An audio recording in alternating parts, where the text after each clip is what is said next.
Mechanic भाइयों, यह है होंडा एक्टिवा E20। गाड़ी आ गई है नए अपडेट के साथ। आज की इस वीडियो में कंप्लीट डिटेल के साथ इन्फॉर्मेशन दूंगा, क्योंकि मैं काफ़ी लेट वीडियो लाता हूं। कोई भी नई अपडेट आती है गाड़ी के अंदर तो क्योंकि रिसर्च में काफ़ी समय चला जाता है।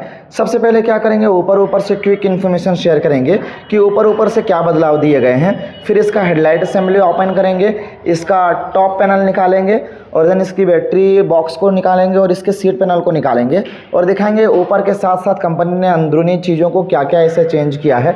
चलिए सबसे पहले ऊपर से चीज़ों को समझ लेते हैं कि कंपनी ने क्या क्या ऐसे छोटे छोटे बदलाव किए हैं, फिर अंदरूनी इन्फॉर्मेशन को शेयर करेंगे।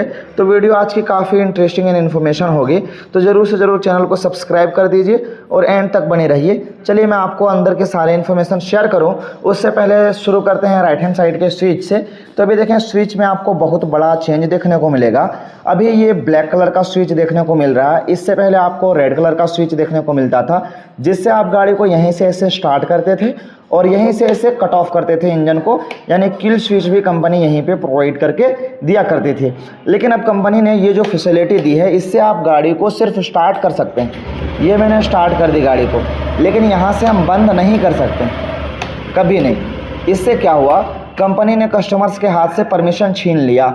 आइडल स्टार्ट स्टॉप सिस्टम को ऐड ऑन करके गाड़ी को कंपनी बंद करेगी और कंपनी अपने तरीके से स्टार्ट करेगी। जैसे ही गाड़ी का इंजन 70 to 80 डिग्री सेल्सियस तक गर्म होगा, यहाँ पे i3s का जो एक लोगो, ये आइडल स्टार्ट स्टॉप का ये लोगो एक्टिवेट हो जाएगा और आपकी गाड़ी बंद पड़ जाएगी। और जैसे ही गाड़ी बंद पड़ेगी तो ऐसे थ्रोटल को पुल अप करेंगे, गाड़ी हमारी इजीली स्टार्ट हो जाएगी। तो इसके लेकर ये यहाँ पे स्विच ऐड ऑन किया है। इसको लेकर भी मैंने कई सारे रिव्यूज़ लिया अपने कस्टमर्स मैकेनिक भाइयों का। सभी ने बताया कि पहले का ही स्विच बंद था, यहीं से चालू और यहीं से बंद करते थे, वही स्विच बेस्ट था। ये लगा के काफ़ी गलती कर दी कंपनी ने। मैकेनिक को या हमारे व्यूअर्स को या हमारे राइडर्स को किसी को पसंद नहीं आया। लेफ्ट हैंड साइड देखेंगे, ये इसके हेडलाइट का स्विच है, जहाँ से ऐसे high beam, low beam, then यहीं से ऐसे पास को ऐसे ऑपरेट कर सकते हैं। आपको विजिबिलिटी दिख रही होगी, पास से ऐसे हम लोग ऑपरेट कर रहे हैं। ये जो आपको एक नया स्विच देखने को मिल रहा है, इससे हम पूरे मीटर को ऑपरेट करते हैं। देखें, मैं जैसे up down left, up down left, जो भी बटन मैं यहाँ से प्रेस करता हूँ, मूवमेंट हमें जो है इसके मीटर में देखने को मिलता है। मीटर की ऑलरेडी हम लोग ने SP125 में कवर कर रखा है पूरा, तो इसमें ज़्यादा टाइम हम लोग देंगे नहीं। नीचे अगर देखें तो यहाँ पे आपको इंडिकेटर का बटन दिखेगा। यहाँ से आप ऐसे राइट और यहाँ से ऐसे लेफ़्ट इंडिकेटर को प्रेस कर सकते हैं। ऐसे कन्फ्यूजन हो सकता है कि यहाँ पहले इंडिकेटर था, अब मीटर का कनेक्शन है, तो आप अच्छे से इस चीज़ को ऑपरेट करेंगे।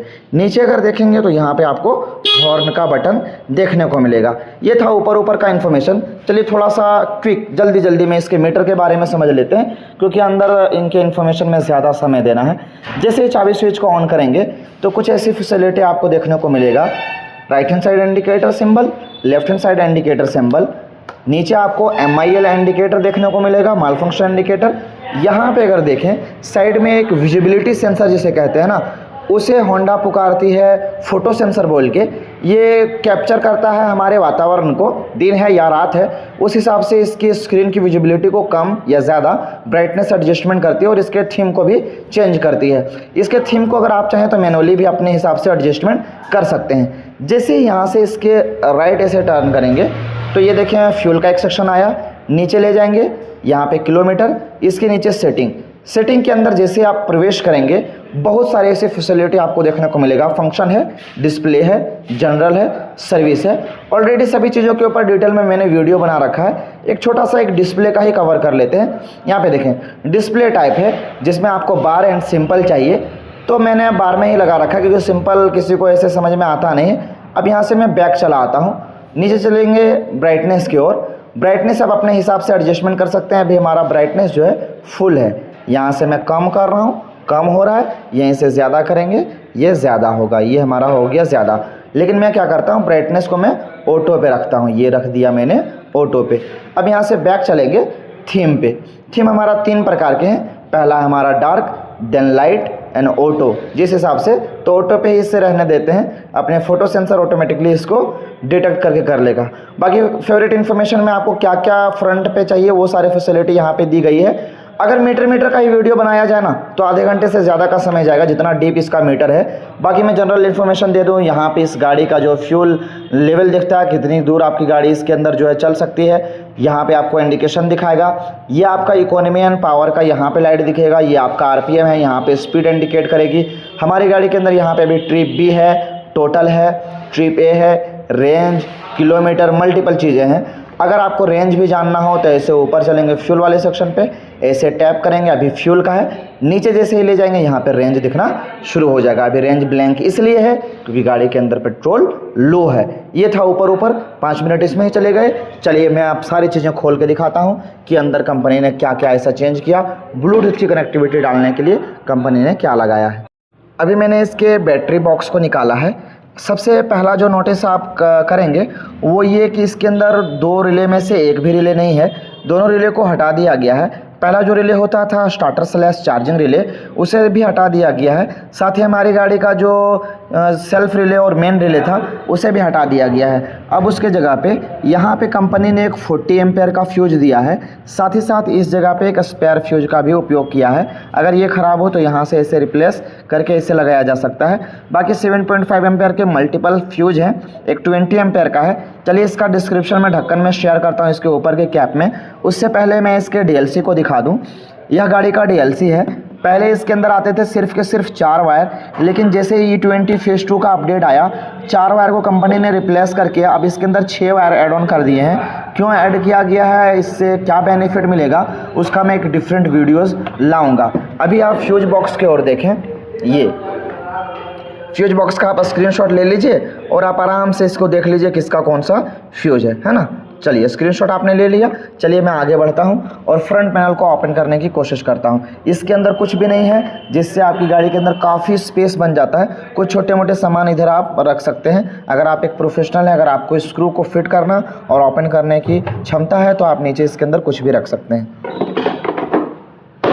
अभी इसके फ्रंट पैनल को निकाले हैं। फ्रंट पैनल में भी आपको काफ़ी खाली सा स्पेस दिखेगा, क्योंकि BS6 के आने के बाद ही यहाँ से बैटरी को हटा दिया गया था पहले ही।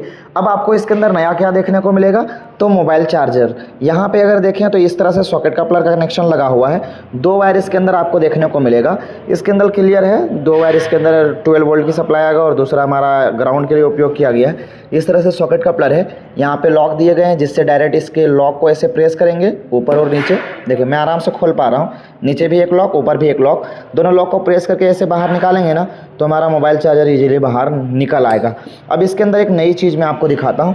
यहाँ पे देखें एक ढक्कन कवर लगा रखा है। ये कवर क्यों लगा रखा है, क्योंकि इसके अंदर भी एक और अपर वेरिएंट आता है, जिसके अंदर ये जो की है ना, ये रिमोट वाली आती है। तो रिमोट वाली की अगर कभी की लॉस हो जाती है तो उसके सीट और पैनल्स को ऑपरेट करने के लिए कंपनी ने कहा है कि इस वाले सेक्शन को आप निकाल लेना बाहर और मुझे ओपन कर लेना। ये देखिए निकल गया बाहर, और यहाँ से उसके लॉक को भी आप खोल सकते हैं। ये की वाली है। चलिए मैं कीलेस वाली भी गाड़ी दिखा देता हूँ। हमारे पास सारी गाड़ियाँ अवेलेबल है। ये है कीलेस। ये कीलेस है क्योंकि यहाँ पे आपको इम्बोलाइज़र का सिंबल देखने को मिलेगा। अभी इसको मैं निकालूंगा ना तो इसके अंदर वो सेक्शन दिखेगा जहाँ से आप इसके लॉक को भी खोल सकते हैं। चलिए मैं इसे निकालता हूँ। अभी मैंने इसको निकाल दिया है। अभी देखें, इस चीज़ की मैं बात कर रहा था। अगर कभी भी आपकी गाड़ी की चाबी गुम हो गई और ऐसे अगर ये खुल नहीं रहा है, क्योंकि भी मैंने रिमोट सामने रखा तो ये ऑपरेट हो रहा आराम से, लेकिन चाबी जब गुम हो जाएगी या मैं इसे यहाँ से ग्रीन से रेड में लॉक कर दूंगा। अभी रेड कर दिया, अब ये नहीं खुलेगा। क्यों? क्योंकि मैंने लॉक कर रखा है, इसको रेड में कर रखा है। तो इस कंडीशन में आपके पास ये अगर पुरानी चाबी रही ना तो यहाँ से इसके सीट और इसके जो है फ्यूल के टैंक के कैप को ओपन कर सकते हैं। एकदम ईजीली, आसानी से हो सकता है। देखें अभी जैसे एक टक से आवाज़ आया और देखिए सीट खुल गया, है ना। ये देखिए सीट खुल गया। तो आपके पास चाबी हो या ना हो, स्पेशल वो की का जो सिंबल लॉक है जिससे आप आसानी से खोल सकते हैं। अभी भी ये ऑपरेटिंग सिस्टम काम नहीं करेगा। ये टेम्परेरी सिर्फ आपके फ्यूल के कैप और सीट को ओपन करने के लिए कंपनी ने यहाँ पे दिया हुआ है। इससे पता चल गया होगा कि इसके अंदर कीलेस एंट्री नहीं है, इसलिए इसके अंदर ये फैसिलिटी ऐड ऑन नहीं किया गया है। अब क्या करेंगे, इसके इस हेडलाइट वाले पोर्शन को निकालेंगे, क्योंकि मेन यहाँ पे जानने और सीखने वाली चीज़ें मिलेगी। क्योंकि मीटर पूरी तरह से चेंज कर दिया गया, फुल्ली डिजिटल मीटर है, तो देखना पड़ेगा कि अंदर कंपनी ने क्या ऐसा नया और ख़ास लगाया। अभी फ्रंट के हेडलाइट वाले सेक्शन को ओपन किए हैं। ये इसके LED हेडलाइट है, ये वाला सेक्शन, और ये इसके राइट हैंड साइड का इंडिकेटर, ये इसके लेफ्ट हैंड साइड का इंडिकेटर। अभी भी ये हाइलोजन में ही आता है, सिर्फ एलईडी हेडलाइट है, फुल्ली एलईडी। और पूरा कंसोल चेंज करने के बाद भी कंपनी ने इसके अंदर ब्लूटूथ की कनेक्टिविटी नहीं दी, जिसको लेकर मैंने इसको ओपन किया कि अभी अगर SP125 को ओपन करूंगा तो यहाँ पे मिल जाएगा, उसका BT कनेक्टर जिसे कहते हैं वो यहाँ पे रहता है। लेकिन अभी हम लोग ने इसकी सेटिंग में भी जाके देखा, हर जगह पे कहीं पे ब्लूटूथ की कनेक्टिविटी वाली फीचर है ही नहीं। यानी अगर इतनी बड़ी आपने टेक्नोलॉजी दी है, नया अपडेट दिया है, तो टर्न बाय टर्न नेविगेशन का भी एक फंक्शन दे देते ना तो बड़ा अच्छा रहता। नहीं है, कहीं नहीं है। ब्लूटूथ का यहीं नीचे लिखा रहता था ब्लूटूथ कनेक्टिविटी का। यानी आप इतनी बड़ी स्क्रीन दिए हैं तो सिर्फ देखने के लिए नहीं होना चाहिए, कनेक्टिविटी होनी चाहिए। तो यह एक डिसएडवांटेज लगा मुझे। यही सेम मीटर आता है SP125 के अंदर, उसके अंदर ब्लूटूथ की कनेक्टिविटी है, लेकिन इसके अंदर ब्लूटूथ की कनेक्टिविटी नहीं है, ना कहीं BT कनेक्टर दिखता है। अंदर से कुछ इस प्रकार से आपको सारा सेक्शन दिखेगा। अब चलिए मैं इसके यहाँ पर ओपन करता हूँ, क्योंकि इसके अंदर एक ऐसी चीज़ आपको दिखाऊँगा ना जो काफ़ी खास एंड यूनिक है। इसके अंदर कंपनी ने यहाँ पर देखिए एक सेंसर लगाया, ये देखिए अंदर, बहुत यूनिक है। चलिए मैं दिखाता हूँ क्यों लगाया गया। अभी इसके पैनल्स को निकाल लिया है। अंदरूनी इन्फॉर्मेशन अगर आपके साथ शेयर करो ना, तो इधर ऐसा कुछ भी ऐसा बदलाव नहीं है, ना सेंसर यूनिट के अंदर, ना IACV वाल्व के अंदर। मैंने सोचा इसके अंदर IACV वाल्व हटा के स्टॉपर मोटर कंपनी ने लगा दिया होगा, और यहाँ पे जो एडजस्टमेंट स्क्रू है ऊपर ये वाला, इसे हटा दिया होगा, लेकिन नहीं हटाया। वही 2 तार का IACV वाल्व और वही जो है एडजस्टमेंट स्क्रू दिया हुआ है। इसके अंदर बदलाव अगर किया है ना तो एक बड़ा चीज़ का बदलाव किया है। देखें, ये इसका एग्जॉस्ट सिस्टम है, ये इसका ऊपर का इनलेट सिस्टम है यहाँ। तो इधर से जो एग्जॉस्ट है यहाँ पे देखें, ये साइलेंसर, इसे बैंड है, इसे बैंड पाइप कहते हैं। तो ये कैसे मैं दिखाऊँ, बहुत एडजस्टेबल है। ये जो है ना बैंड पाइप के थ्रू, एक स्क्रू ड्राइवर दीजिए तो बड़ा वाला, ये देखिए ये एग्जॉस्ट सिस्टम है।